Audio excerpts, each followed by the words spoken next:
ብሌን ምን ሆነሻል? በዛሬ ቀን እንዴት ስልክ ትዘጋያለሽ? ጠዋት እናት ልነግርሽ ቀጠሮ ይዘናል ነበር እንዴ? እኔማ ለአንድ ሰው ተናግረሽ በኃይሉ ሰምቶ የሆነ ነገር ያደረግሽ መስሎኝ ጨንቆኝ ነበር። አሁን ላይሽ ወደ ቤት እየመጣሁ ነው። በጣም ነው ያስጨነቅሽኝ። ሄሎ ብሌን፣ ሄሎ ሄሎ።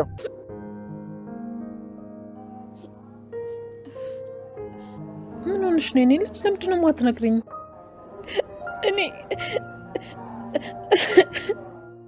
በቃ ተይው አትንገሪኝ። እኔ በቃ ነው። እና ቤት አልገባሽም? ማለቴ አዎ ገና እየተመለስኩ ነው። አንቺን ስለቀጠርሽኝ በጊዜ ልመለስ ብዬ ነው የመጣሁት። ምን ነው ለምን ጠይቅሽኝ? እንደፈራሁት እንዴ? እንደፈራሁት ማለት ምንድነው የምትፈሪው? ያቺ እርጉም ልጅ ዳግምን አሳሳተችው አይደል እንዴ? ምን አይተሽ ነው ያዘንሽው? ንገሪኝ እስኪ እኔ ልጅ። አይ አይሆንም። አሳስታ ማለት ምን ማለቷ ነው? ቆይ እንዴት እዚህ ቤት መጣች? ዳግም ነው ይዟት የመጣው። ቤት ካልገባች ሞቼ እገኛለሁ አለ። ከሷ ጋር ምን እንዳለው አላውቅም። እኔማ አትገባም ብዬ ስመልሳት እሱ ግን ካልገባች ብሎ ተከራከረላት። የሆነ ሲከራከርላት እኮ በመካከላቸው ሌላ ግንኙነት ያለ ነው የሚመስለው። ሲከራከርላት ማለት ዳግም ነው ለቃል የሚከራከርላት? አዎ እንደመጣች ያደረገችኝ ነገር ሁሉ አስታወስኩና አትገባም ብዬ ከለከልኳት። ዳግም ግን ሲከራከርላት ነበር። ለምን እንደሚጨነቅላት ግራ ገብቶኛል። ከዛ እኔም ሴት ልጅ አለኝ፣ በሴት ልጅ ላጨክንም ብዬ እንድትኖር ፈቀድኩላት። ልጅቷን ሳያት ግን ሁኔታዋ ምንም ነገር አልጣመኝም። የሆነ ግን ዳግምን የምትፈልገው ይመስለኛል። ዳግም ለቃል ተከራከረ? ገባኝ። እዚህ ቤት አምጥቶ እንደፈለገ ለመሆን ፈልጎ ነው ማለት ነው። ምን አልሽኝ? እኔ ልጅ ምንም እናቴ፣ በቃ ደህና ዋይ። ሰላም ውዴ ቻናል ቤተሰቦች እንዴት ናችሁልኝ? እንኳን ወደ እኔ ቻናል በሰላም መጣችሁ። አደራ ድራማ እንግዲህ በባለፈው ክፍል ላይ ብሌን ባየችው ነገር በጣም ልቧ ተሰብሯል። ነገሩ እንግዲህ ወይዘሮ ገነት የሰሩት ተንኮል ነው ማለት ነው። ወይዘሮ ገነት ዳግምና ብሌን አብራችሁ አትሆኑም በማለት እንግዲህ በመካከላቸው ልዩነትን እየፈጠሩ ይገኛሉ። እህትና ወንድም ናችሁ፣ በፍጹም አብራችሁ እንድትሆኑ አልፈልግም እያሉ ይገኛሉ። ይህ ነገር ግን አግባብ ነው ወይ? ምክንያቱም ሁለቱ አብረው እንኳ አላደጉም። እንደው ቢሆን እንኳ አብረው እንኳ ቢያድጉ እሺ፣ ግን አንድ ቤት እንኳ ሳያድጉ እየብቻ ያደጉ ልጆች የእሷ ልጅ ስለሆነ ብቻ አትጋቡም እያለች ትገኛለች። የብሌንና የዳግም ፍቅር አሁን ላይ ፈተና ገጥሞታል ማለት ነው። እስከዛሬ በነፃነት እንግዲህ ያው ቃል ብትሆንም እስከዛሬ ድረስ መሰናክል ስትሆናቸው የነበረው አሁን ግን የራሱ የዳግም እናት ሆነዋል። እንግዲህ በባለፈው ክፍል ላይ የዳግም እናት ወይዘሮ ገነት ብሌንን ደውላ ነገ ቤት እንድትመጪ በጧት እፈልግሻለሁ በማለት ወደ ቤት ትቀጥራታለች። ብሌን ደግሞ የዛን ቀን በጣም ደስተኛ ነበረች። እሱም እንግዲህ ሳሚን አግኝተው ነበረ። ሳሚ አቶ ባህሉ ሊያስገድለው ከነ ሚስጥሩን ስለሆነ አሁን ላይ ሁሉንም ነገር ስለ እናቷ እሷን ደስ የሚያሰኛ በህይወቷ ውስጥ ስለ እናቷ ማወቅ ነው። ስለዚህ ይህን ነገር እነግርሻለሁ እናም እንድንገናኝ ብሎ ቀጠሮ ይዘው ነበረ። እሷም እንግዲህ ሌሊቱ አልነጋላት ብሎ ስልኳን አይኑን እያየች ነበር ያደረችው። ምክንያቱም ለዘመናት ለ10 ምናምን ዓመት ማለት ነው በመልክ እንኳ የማታውቃት እናቷ ልታገኛት ስለሆነ በጣም ደስ ብሏታል። ታዲያ እንግዲህ ብሌን ይህን ነገር በጉጉት ስትጠብቅ ነበር ያደረችው።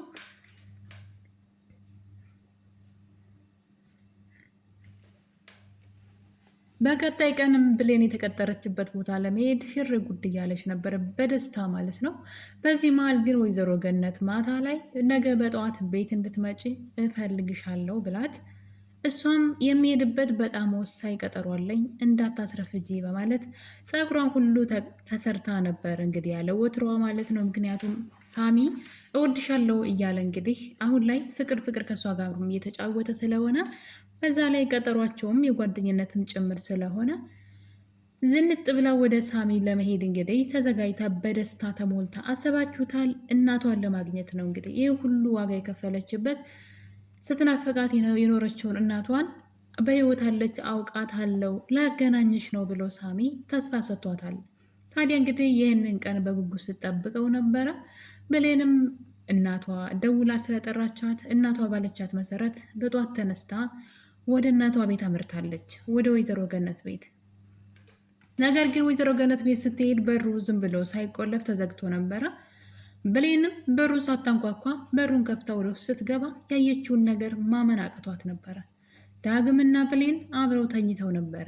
ለዛውን በሚያስጠላ ሁኔታ ልብሷን መሬት ላይ በመጣል ማለት ነው።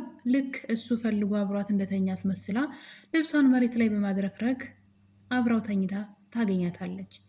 ባየችው ነገር ብሌን በጣም ደንግጣለች። እዛው ነበረ እንግዲህ ድርቅ ብላ የቀረችው። ልታምን ራሱ አልቻለችም። ለእናቱ ብላ መለየት አለብን፣ የእናታችን ቃል ማክበር አለብን ብላ ብትለየው በአንዴ እንግዲህ አልወዳትም የሚላትን ሴት አምጥቶ አብሯት ተኝቶ ስታይ ብሌን እንደውም በጣም ብርታቷን የታየኝ። ምክንያቱም በዛ ላይ ደግሞ ቃል ናት ልጅቷ፣ ሌላ ሰው እንኳ አይደለም፣ ቃል ናት። ቃል ከመሆኗ በላይ ደግሞ ቤቱ የእናቱ ቤት ለዛው ምን አይነት ድፍረት ቢኖረው ነው የሚለው ነገር ግራ ገብቷታል። እና በጣም ተስፋ በመቁረጥ ውስጥ ሆና ከቤት ስትወጣ፣ ነገር ግን ይሄ ሁሉ ስራ የወይዘሮ ገነት ስራ ነበረ። ካያችሁ ለመጀመሪያ ጊዜ ዳግም ቃልን ወደዛ ቤት ይዟት ሲመጣ ወይዘሮ ሰላም ወይዘሮ ገነት ማለት ነው የዳግም እናት ዓይንሽን ላፈር፣ እንዴት ስንት ነገር ያደረገችኝ ልጅ ወደዚህ ቤት ታመጣለ ብላ ዳግምን ልጅቷን መልሶ እንዲወስድ ስትናገረውና ከቤቴ ውጭልኝ ስትላት እያየን ነበረ። ዳግምም እንግዲህ እባክሽ እናቴ እንደዛ አታድርጊ፣ መሄጃ ዘመድ እኮ የላትም ብሎ ሲናገራት ይቻ አጭበርባሪ ናት፣ ሰላምን እኮ ስታጭበረብር እንደነበረ ልጅ ሳትወልድ ልጅ ነኝ ብላ ሰላም ቤት የኖረች ሌባ ናት፣ ይህን ደግሞ ብሌን ነግራናለች ብላ ስታወራ ቃል በሩ ስር ተደብቃ እያዳመጠች ነበረ። ስለዚህ ብሌን ሚስጥሯን እንዳወጣችና ብሌን እሷ የሰላም ልጅ እንዳልሆነች ዳግምም እናቱም እንደሚያውቁ ቃል አውቃለች። ታዲያ በምን ልበቀላት ይችል ልጅ እያለች እያሰበች ነበረ። እናም ወይዘሮ ገነት ደግሞ እንግዲህ ዳግም በግድም ቢሆን እዚህ ቤት ትሆናለች ለትንሽ ቀን ነው ብሎ እናቱን ሀሳቧን ለማስቀየር እየሞከረ ያለ ወይዘሮ ገነት አንድ ሀሳብ መጣላት። እሱም እንግዲህ በብሌንና በዳግም መካከል ያለው ግንኙነት ነው። እነዚህን ልጆች ለመለያየት ቃል ታስፈልገኛለች ብላ ዳግምን ለእንግዳዋ ለስላሳ ገዝተላትና በማለት ልካው ከቃል ጋር አንድ ነገር ተነጋግረዋል። እዚህ ቤት የማቆይሽ ፈልጌሽ ወይም አዝኜልሽ አይደለም፣ የትም ብትወድቂ ጉዳይ አይደለም፣ ነገር ግን አንድ ነገር እንታገዥ ነው ትላታለች። እሱም እንግዲህ ዳግምንና ብሌንን ለመለያየት እንድታግዥ ነው ብላ ቃል ታስገባታለች። እናም እንግዲህ ዋናው እቅዱ ምንድን ነው? ብሌንን እኔ ደውዬ ጧት እጠራታለሁ፣ ከዛ በፊት ግን አንቺ ታች ወርደሽ ከሱ ጋራ ትተኛለሽ፣ ብሌን ስትመጣ ሁለታችሁንም አብራችሁ ተኝታችሁ ታገኛችኋለች የሚል እቅድ ነው ያቀዱት። ያኔ እንግዲህ እስከ መጨረሻው ድረስ ዳግምን ትጠላዋለች፣ በመካከላቸው ምንም አይነት ግንኙነት አይኖርም፣ ለዚህ ደግሞ ታስፈልጊኛለች በማለት እንግዲህ ቃልን ተጠቅማ ሁለቱን ለመለያየት ወይዘሮ ገነት የሰሩት ስራ ነው። ታዲያ ብሌን እንግዲህ ደንግጣ ሁለቱ መሬት ላይ ተኝተው ስታያቸው በድንጋጤ ከቤት ስትወጣ እናትየዋ ውጭ ላይ ተደብቃ ያየች ስለነበረ ልጄ ምን ሆነሽ ነው ወደ ውጭ የምትወጪው? ምን ሆነሽ ነው? እኔ እኮ የሆነ ቦታ ሄጄ ገራውን መምጣቴ ነው፣ ምን ተፈጥሮ ነው እያለች ብሌንን ትጠይቃታለች። ብሌን ግራ ገባት። ቆይ ቤት አይደለም እንዲ ያዳርሽው? የሆነውን ነገር አላየችም እንዴ? በማለት ግራ ተጋብታ እናቷን ስታያት ያቺ ቃል እንደፎከረችው ምን አደረገች እያለች እንግዲህ ስታስመስል ነበረ ወይዘሮ ገነት። ነገር ግን እቅዱ ሁሉ የወይዘሮ ገነት ነው። በጣም የሚያስጠላ እቅድ ነው። እንግዲህ እውነት ለመናገር ከሆነ ብሌን ከዳግም ጋር ከምትሆን ይልቅ ከሳሚ ጋር ብትሆን በጣም አሪፍ ይመስለኛል። ከሳሚ ጋር በጣም እየተግባቡ ነው። ዳግም እንደተባለው ወንድሟ ሆኖ ቢቀጥልም ምንም ችግር የለውም። ነገር ግን ደግሞ ወይዘሮ ገነት የሄዱበት መንገድ ትክክል ነው ብዬ አላስብም። ታዲያ እንግዲህ ብሌን ከዛ አካባቢ ለቃ ከሳሚ ጋር የነበራትን ቀጠሮ ሁሉ ረስታ ቁጭ ብላ ቤቷ ስታለቅስ ውላለች። በጣም ነው የሚያናድደው። ታዲያ በዚህ መሀል እንግዲህ ብሌን ወይዘሮ ገነት ቤት ስትሄድ እናቷ ቤት ማለት ነው ስልኳን ቤት ጥላው ይመስለኛል ሄደችው። ሳሚን በተደጋጋሚ ስልኳ ላይ ሲደውል አታነሳም። በመጨረሻም ቃል የብሌንን ስልክ ታነሳዋለች። የደወለውም እንግዲህ ሳሚ ነበረ። ይሄው ፈተና የበዛበት የብሌን እናትን ማግኘት ማለት ነው። ፈተና በጣም ነው የበዛበት። እናም እንግዲህ ስልክ ደውሎ ብሌን እያለ ስለ እናቷ ሊነግራት እንደሆነና ቶሎ መገናኘት እንዳለባቸው ያወራል። እያዳመጠች የነበረችው ግን ቃል ነበረች። ቃል ሳሚ እንደሞተ ነበር የምታውቀው። የሰማችውን ነገር ማመን አልቻለችም እና እንግዲህ ሁሉንም ሚስጥር ሊነግራት እንደሆነ አወቀች። ለዳግምም እናቱ ወይዘሮ ገነት እንደሆነች የተናገረው እሱ እንደሆነ ስላወቀች አሁንም ሰላም የብሌን እናት እንደሆነች ሊናገር ነው በማለት እንግዲህ ይሄን ነገር ወደ አቶ በኃይሉ ደውላ አሳውቃለች። በጣም ነው የሚያስጠላው ቃል ምን እያደረገች እንደሆነ። ቃል እኮ አሁን ላይ አልቆላታል። ዲኤንኤን ምርመራው ሲመጣ ልጅ አለመሆኗ ይታወቃል። ምንም ነገር የምትታገልለት ነገር መኖር አልነበረበትም። አሁንም ከጥፋቷ የማትማረው ቃል እንግዲህ እነ ዳግም ቤት ቁጭ ብላ ብዙ ጥፋቶችን ልታጠፋ ትችላለች። ሌላው ቀርቶ አቶ በኃይሉ ሊያገኘው ያልቻለውን የዳግም የአባቱን መረጃዎች ማለት ነው አቶ በኃይሉን ዘብጥያ ሊያወርድ የሚችል መረጃ እነ ዳግም ቤት ውስጥ አለ። ታዲያ እንግዲህ ይህንን መረጃም ለበኃይሉ አውጥታ እንደምትሰጥ በእርግጠኝነት ነው የምነግራችሁ። ምክንያቱም ምን ማግኘት እንደምትፈልግ ራሱ አሁን ላይ አይታወቅም። ከመላላክ ውጭ ለበኃይሉ ማለት ነው 5 ሳንቲም አታገኝም። ሰላም ከዚህ በኋላ እሷን መልሳ ወደ ቤቷ አታስገባትም። ውጤቱም ደግሞ ይመጣል በቅርቡ። ታዲያ እንግዲህ የቃል መጨረሻ ምን ይመስላችኋል? ቃል ያላትን እድል ተጠቅማ ይቅርታ ከመጠየቅ ይልቅ ከቀን ወደ ቀን ችግሮችና የማይሆኑ ነገሮችን እየደጋገመች እያጠፋች ትገኛለች። ታዲያ እንግዲህ አቶ በኃይሉ በብሌን ስልክ ሳሚ ደውሎ እንደነበረ ለአቶ በኃይሉ ደውላ ነግረዋለች ማለት ነው። አቶ በኃይሉ ቃል እነ ዳግም ቤት ውስጥ እንዳለች ያውቋል ማለት ነው። ያ ማለት አሁን ላይ እሷን ተጠቅሞ እዛ ቤት ያለውን መረጃ ይወስዳል። ስለዚህ ዳግም ከዛ ቤት በፍጥነት ሊያስወጣት ይገባል ባይ ነኝ። ውድ ቤተሰቦቼ እንግዲህ ብሌንና ሳሚ ሊገናኙ አልቻሉም። እናቷን ሊያገናኛት ቀጠሮ የያዘላት ሳሚ ብሌን የውሃ ሽታውን አቀርታለች። ታዲያ ያለ ነገር ብሌን እንድትቀር አልችልም፣ የሆነ ችግር ተፈጥሯን በማለት ሳሚ ራሱን ችግር ላይ ጥሎ ወደ ሰላም ቤት እያመራ ነበረ። አቶ በኃይሉ ደግሞ ቃል ደውላ ሳሚ በህይወት እንዳለና እውነቱን ለብሌን ሊነግራት ቀጠሮን እንደተያያዙ ትነግረዋለች። አቶ በኃይሉ ይህን ሲሰማ ሳሚን ፍለጋ ሲሮጥ ነበረ። እንዲገሉት የነገራቸውን ሰዎችም እንዴት ሳትገሉት ትቀራላችሁ ብሎ እንግዲህ በንዴት መንገድ ላይ ፊት ለፊት ይገናኛሉ። በኃይሉ ሳሚን ራሱ ሊገለው ፈልጎ ነበረ። ነገር ግን የተገናኙበት ቦታ ሳሚ ብሌን ለምን ጠፋች በማለት ወደ ሰላም ቤት ሲሄድ፣ አቶ በኃይሉ ደግሞ እሱን ፍለጋ ሲሄድ የሰላም ቤት በር ላይ ነበር የተገናኙት። በመሀል ሰላም በሩን ስትከፍት አቶ በኃይሉ በር ላይ ቆሞ ነበረ። አቶ በኃይሉ እና ሳሚ ፊት ለፊት ተገናኝተው ነገር ግን ዘወር ሲል እህቱ በሩን ከፍታ ቆማለች። በዚህ መሀል እንግዲህ ሳሚ ከዛ አካባቢ ሩጦ አምልጧን ማለት ነው።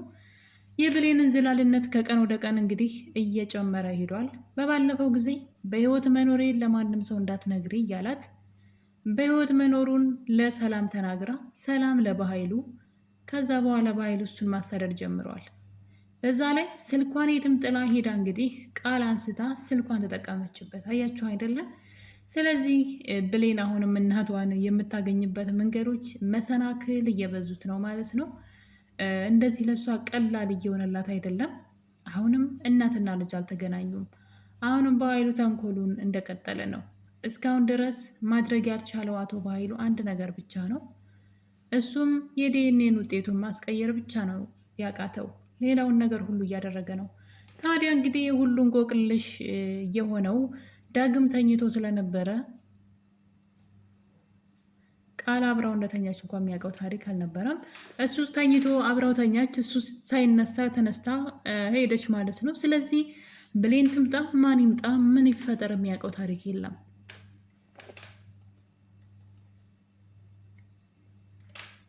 በመጨረሻም እንግዲህ ብሌንን ለመጠየቅ ወደ ሰላም ቤት ዳግም ሲሄድ እያየነው ነበረ።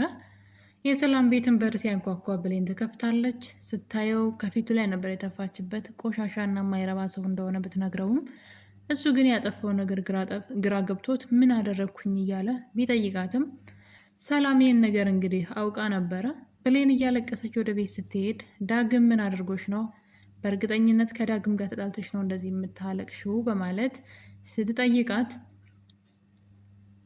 እሷ ግን እጅ ከፍንጅ ከቃል ጋር ተኝተው እንደያዘቻቸው ትነግራታለች ለሰላም። ታዲያ ሰላም እንግዲህ ይህን ነገር ስላወቀች ዳግም እዛ ቤት ሲመጣ አንደኛ ከቤት ያባረር ያለው፣ ሁለተኛ ብሌንን ከዚህ በላይ ምን ልታረጋት ነው? ምን አይነት ባለጌ ማፈሪያ ነህ ብላ ሰላም ትናገረዋለች።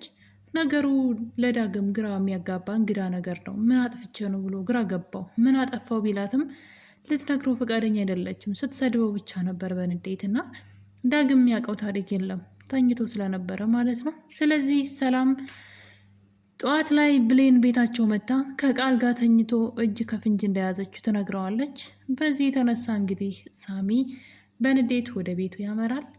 እንደምታዩት ቃልን ጉሮሯን አንቆ ያደረገችውን ነገር ሲጠይቃት ወይዘሮ ገነት ትደርሳለች። ወይዘሮ ገነት ታዲያ ነገሩን ምን ታካብዳለህ? እኔ ነኝ ያዘዝኳት፣ እኔ ነኝ ታች እንድተኛ ያደረግኳት። ምክንያቱም ሌሊት ላይ አልጋ ስር እቃ ላነሳ ስለነበረ አልመቼ ብሎ አንተ ጋር እንድተኛ እኔ ነኝ ያዘዝኳት። በዛ ላይ ደግሞ ብሌን ምን አገባት? እንድትለያዩ ስናገር እኮ ቃል ገብታለች በማለት ወይዘሮ ገነት ይህን ሁሉ ድራማ እንዳያቀነባበሩት ተናግረዋል። በፍጹም ልክ አላደረጉም። የህፃን እና የሆነ የሚያስጠላ ስራ ነው። እሷን አክብረው ካልተለያዩ እኮ በቃ ምንም ማድረግ አትችልም አይደለ? እሷ የሆነ ነገር ስላደረገች እነሱን መለያየት አትችልም። እነሱ እሷን አክብረው ቃሏን አክብረው መለያየት ከቻሉ ተለያዩ ነው። ያለዛ ግን በዚህ መልኩ በሚያስጠላ የህፃን ጨዋታ በሚመስል እንግዲህ ሁለቱን ለመለያየት ብትሞክርም ዳግም ይህን ነገር በፍጹም እንደማያውቅ ለብሌን ለማስረዳት ቢሞክርም ብሌን አላውቅም ብላለች። ከዚህ ነገር ሁሉ በጣም የሚያናድደው የሚያስጠላው ነገር ግን ብሌን ለምንድን ነው ሳሚ ጋር ሄደችው ነው። በቃ በጣም የተሰማኝ ነገር ማለት ነው። እናቷን ለስንት ዓመት የናፈቀቻትን እውነተኛ ቤተሰቧን ልታገኝ እያለ ለምንድን ነው ለአንድ ወንድ ብላ ማለት ነው። መጣም ቀረም እንግዲህ የእሷ ከሆነ ይመጣል፣ የእሷ ካልሆነ ይቀራል አይደለም። እንዴት ነው ያንን ትልቅ ጉዳይ እናቷን ያክል ነገር ጉዳይ የረሳችውና ያንን ማስታወስ ያልፈለገችው ለምንድን ነው ቀጥራው ስለ እናቷ ልታውቅ በዛው የቀረችውና የብሌን ነገር በጣም ነው የተጃጃለችው ብሌን ማለት ነው። ነቃበይ እናትን ያክል ነገር ከስንት ዓመት በኋላ ልታገኛት ነው ተብለሽ ገና ለገና ዳግም ከሌላ ሴት ጋር ተኝቶ አየሁት ብለሽ ነገሩን መተው አልነበረብሽም። እንግዲህ ሳሚም ከአቶ በኃይሉ ተደብቋል። ብሌንም ነገሩን ረስተዋለች። አሁንም የብሌን እውነት እንደተደበቀ ነው። ውድ ቤተሰቦቼ አደራ ድራማ ላይ ምን ተማራችሁ? ሀሳብ አስተያየታችሁን ኮሜንት ላይ አስቀምጡልኝ። የዛሬው ቪዲዮ ይህን ይመስል ነበር። በሌላ በአዲስ እስከምንገናኝ ድረስ ቸር ቆዩልኝ።